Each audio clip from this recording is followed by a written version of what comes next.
গত বছরের 5ই আগস্টের পর থেকে ভারত ও বাংলাদেশের সম্পর্ক একটা রোলার কোস্টার রাইডের মধ্য দিয়ে যাচ্ছে। সবশেষ ওসমান হাদির উপর হামলা এবং তার মৃত্যুকে ঘিরে বাংলাদেশে ভারত বিরোধী প্রচার দেখা যাচ্ছে। এমন প্রেক্ষাপটে ভারতের লোকসভায় দেশটির পররাষ্ট্র বিষয়ক সংসদীয় স্থায়ী কমিটির এক বিস্ফোরক রিপোর্ট জমা পড়েছে। Future of India Bangladesh relationship নামের এই রিপোর্টটি কেবল একটি সরকারি কাগজ নয়, বরং এটি বর্তমানে দিল্লি ও ঢাকার মধ্যকার থমথমে সম্পর্কের একটি এক্সরে রিপোর্ট। রিপোর্টে ভারত ও বাংলাদেশের মধ্যকার এলিফ্যান্ট ইন দ্য রুম বা গুরুত্বপূর্ণ ইস্যুগুলোতে 33টি সুপারিশ করা হয়েছে। সবচেয়ে গুরুত্বপূর্ণ একটি বিষয় হলো সংসদীয় কমিটির এই রিপোর্টের কারণে শেখ হাসিনাকে ফেরত না দেওয়ার জন্য মোদী সরকার ভারতের সর্বদলীয় সিদ্ধান্ত পেয়ে গেল। সংসদীয় কমিটির এই রিপোর্টে বাংলাদেশের দাবির প্রেক্ষিতে দেশটির সাবেক প্রধানমন্ত্রী শেখ হাসিনাকে ফেরত না দেওয়ার সিদ্ধান্তই উঠে এসেছে।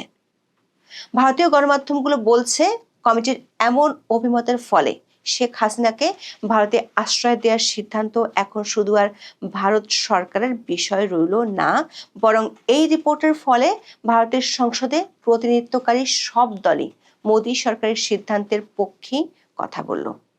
রিপোর্টে বলা হয়েছে, বাংলাদেশে গত বছরের 5ই আগস্ট থেকে হাওয়া বদলে যাওয়ায় ভারত এখন বাংলাদেশে 1971 সালের পর সবচেয়ে বড় কৌশলগত চ্যালেঞ্জের মুখে পড়েছে।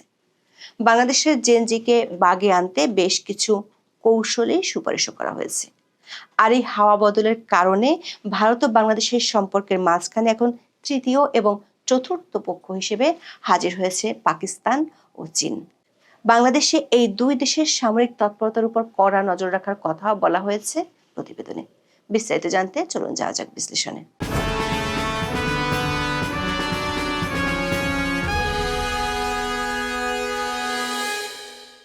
ভারতের পররাষ্ট্র মন্ত্রণালয় বিষয়ক সংসদীয় কমিটির নেতৃত্বে আছেন কংগ্রেসের সংসদ সদস্য শশী থারুর। তার নেতৃত্বে কমিটি গত বৃহস্পতিবার বাংলাদেশ বিষয়ে ভারতের লোকসভায় প্রতিবেদনটি জমা দেয়।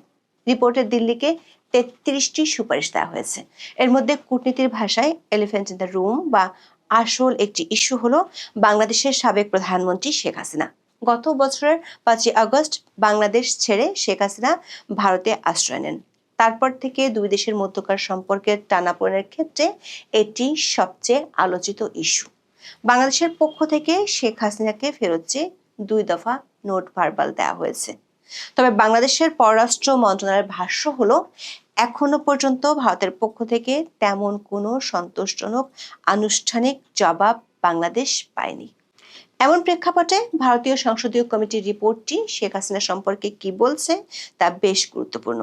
এই প্রতিবেদনটি পড়লে মনে হবে ভারত তাকে ফেরত দেওয়ার চেয়ে বরং সভ্যতাগত মূল্যবোধ নিয়ে বেশি চিন্তিত।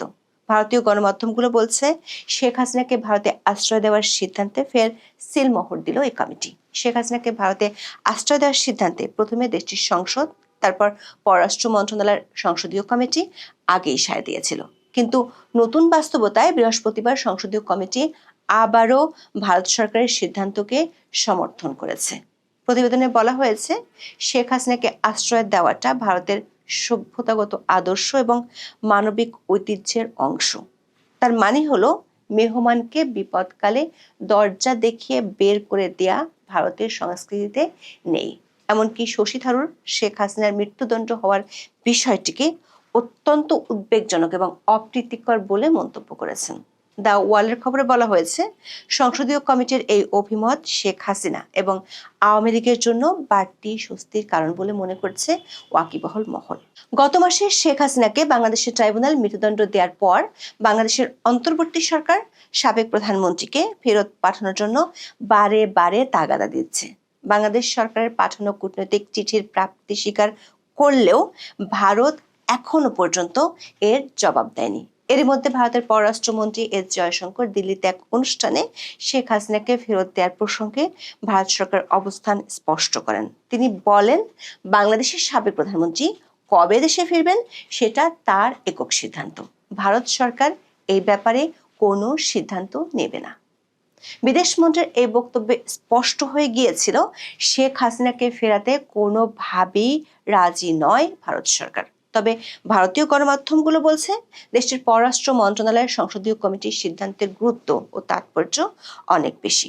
কমিটির অভিমতের ফলে শেখ হাসিনাকে ভারতে আশ্রয় দেওয়ার সিদ্ধান্ত এখন শুধু আর ভারত সরকারের বিষয় রইল না, প্রথম সারির সব দল কার্যত আওয়ামী লীগ নেত্রীকে আশ্রয় দেওয়ার সিদ্ধান্তে ফের সিলমোহর দিল। গত বছরের 5ই আগস্ট সাবেক প্রধানমন্ত্রী শেখ হাসিনা ভারতে যাওয়ার পরদিন সর্বদলীয় বৈঠকে ভারত সরকারের তরফে বাংলাদেশের পরিস্থিতি এবং শেখ হাসিনার দেশ ত্যাগের কারণ ব্যাখ্যা করা হয়। সেই বৈঠকেই সব দল বাংলাদেশের সাবেক প্রধানমন্ত্রীকে আশ্রয় দেওয়ার সরকারি সিদ্ধান্তে সিলমোহর দেয়। বিদেশ সচিব বিক্রম মিশ্রি অবশ্য কমিটিকে বলেছেন, শেখ হাসিনা ভারতের মাটি ব্যবহার করে কোনো রাজনৈতিক কর্মকাণ্ড করছেন না। যদিও শেখ হাসিনা মাঝে মাঝে তার পার্সোনাল ডিভাইস দিয়ে অডিও বার্তা ছাড়ছেন, দিল্লি বলছে সেটা তাদের অনুমোদিত নয়। মোদ্দা কথা হলো, বর্তমান প্রেক্ষাপটে তাকে ফেরত দেওয়ার কোনো ইঙ্গিত এই প্রতিবেদনে নেই। ভারতীয় সংসদীয় কমিটি তাদের রিপোর্টে বাংলাদেশের বর্তমান পরিস্থিতি কমপ্লেক্স অ্যান্ড ইভলভিং অর্থাৎ জটিল এবং বিবর্তিত বলে মন্তব্য করেছে। বাংলাদেশের সংখ্যালঘুদের উপর আক্রমণের বিষয়ে ভারত সরকার উদ্বিগ্ন বলে জানানো হয়েছে। শশী থারুর প্রতিবেদনের শুরুতেই ভারত এক বিশাল বড় স্টেটমেন্ট দিয়েছে। তারা বলছে, ভারত এখন বাংলাদেশে 1971 সালের পর সবচেয়ে বড় কৌশলগত চ্যালেঞ্জের মুখে দাঁড়িয়ে আছে। মজার ব্যাপার হলো, রিপোর্টে 1971 এবং 2025-এর মধ্যে একটা দারুণ তুলনা টানা হয়েছে। সংসদীয় কমিটি বলছে, 1971 সালে চ্যালেঞ্জ ছিল অস্তিত্ব রক্ষার, একটা নতুন জাতির জন্মের মানবিক সংকট, কিন্তু 2025-এর সংকটটা আরো সূক্ষ্ম এবং সম্ভবত আরো গভীর। তারা একে বলছেন প্রজন্মগত বিচ্ছিন্নতা বা জেনারেশনাল ডিসকন্টিনিউটি। সোজা বাংলায়, বাংলাদেশের নতুন প্রজন্ম বা জেনজির সাথে দিল্লির একটা বড় গ্যাপ তৈরি হয়েছে। রিপোর্টে একটি সতর্ক বার্তা দেওয়া হয়েছে, যা বেশ কড়া। যদি ভারত এখনই তাদের নীতি পুনর্মূল্যায়ন না করে, তবে তারা ঢাকাতে কোনো যুদ্ধ ছাড়াই স্রেফ অপ্রাসঙ্গিক হয়ে যাওয়ার ঝুঁকিতে পড়তে পারে। রিপোর্টে ডিজিটাল যুগের রাজনীতিকেও গুরুত্ব দেওয়া হয়েছে। আগে রাজনীতি হতো পোস্টার আর মিছিলে, এখন সেটা চলে গেছে মোবাইল স্ক্রিনে, যাকে বলা হচ্ছে মিমিফাইড পলিটিক্স। বাংলাদেশের তরুণ প্রজন্ম র‍্যাপ গান, গ্রাফিতি আর ভাইরাল মিমের মাধ্যমে তাদের ক্ষোভ প্রকাশ করছে। নাটক কম করো প্রিয় বা মব রিপাবলিকের মতো ভাইরাল হওয়া বিষয়গুলো ভারত লক্ষ্য করেছে। সেজন্য রিপোর্টের সুপারিশে বলা হয়েছে, অবৈধ অনুপ্রবেশ ঠেকাতে এবং ভুল করে যাতে কোনো ভারতীয়কে বাংলাদেশে পুশিন করা না হয়, সেজন্য একটি যৌথ মেকানিজম তৈরি করা দরকার। আর সংসদীয় প্রতিনিধি দল এবং মিডিয়া এক্সচেঞ্জ বা সাংস্কৃতিক বিনিময়ের মাধ্যমে সম্পর্ককে ফের চাঙ্গা করার কথা উল্লেখ আছে রিপোর্টে। ভারতীয় সংসদীয় কমিটির রিপোর্ট বলছে, পাকিস্তান ও চীনের ভূত এখন ভারতের নতুন মাথা ব্যথার কারণ হয়ে দাঁড়িয়েছে। ভারত উদ্বেগের সাথে লক্ষ্য করছে, বাংলাদেশের বর্তমান অন্তর্বর্তী সরকার পাকিস্তান এবং চীনের সাথে সম্পর্ক ঘনিষ্ঠ করার চেষ্টা করছে, যা ভারতের জন্য একটি ডাবল স্কুইজ পরিস্থিতি। বিশেষ করে কয়েকটি প্রজেক্ট ভারতের চিন্তার কারণ হয়ে দাঁড়িয়েছে। এগুলো হলো পেকুয়া সাবমেরিন ঘাঁটি, মোংলা বন্দর ও লালমনিরহাট বিমান ঘাঁটি। চীনের সহায়তায় এই প্রজেক্টগুলো ভারতের চিকেন স্নেক করিডোরের খুব কাছে হওয়াতে দিল্লি বেশ টেনশনে আছে। কয়েক দশকের শীতলতার পর ঢাকা ইসলামাবাদ সম্পর্কে নতুন মেরুকরণ এবং ছাত্র নেতাদের অনেকের ভারত বিরোধী বা সেভেন সিস্টার্স নিয়ে করা মন্তব্য দিল্লিকে চরম ক্ষুব্ধ করেছে। প্রতিবেদনের সুপারিশে বলা হয়েছে, বাংলাদেশের মাটিতে যেন চীন ও পাকিস্তানের মতো বিদেশি শক্তি সামরিক পদচিহ্ন না থাকে, তা কড়াভাবে মনিটর করতে হবে। পাশাপাশি ভুল তথ্য বা ভারত বিরোধী ন্যারেটিভ মোকাবেলার জন্য নতুন ব্যবস্থা নিতে হবে।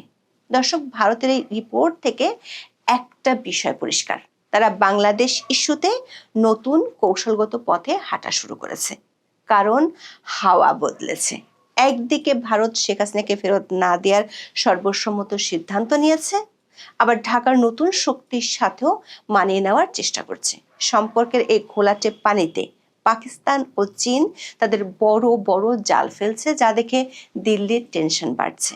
ভারতের একজন বিশ্লেষক বলছেন, ভারত আর বাংলাদেশের সম্পর্কটা হলো সেই পুরনো ডাল ভাতের মতো, যতই বিরিয়ানি বা চাইনিজ খাওয়ার শখ হোক না কেন, পেট ভরাতে সেই ডাল ভাতই লাগে। তবে সমস্যা হলো ডালটা এখন একটু বেশি পাতলা হয়ে গেছে আর ভাতটা হয়ে গেছে শক্ত। এখন দেখার বিষয় শশী থারুরের এই 33টি দাওয়াই দিয়ে এই সম্পর্ক কতটা সুস্বাদু হয়। এখন এ পর্যন্ত সবাই ভালো থাকুন, সুস্থ থাকুন, নিরাপদে থাকুন। দেখা হবে আগামী পর্বে।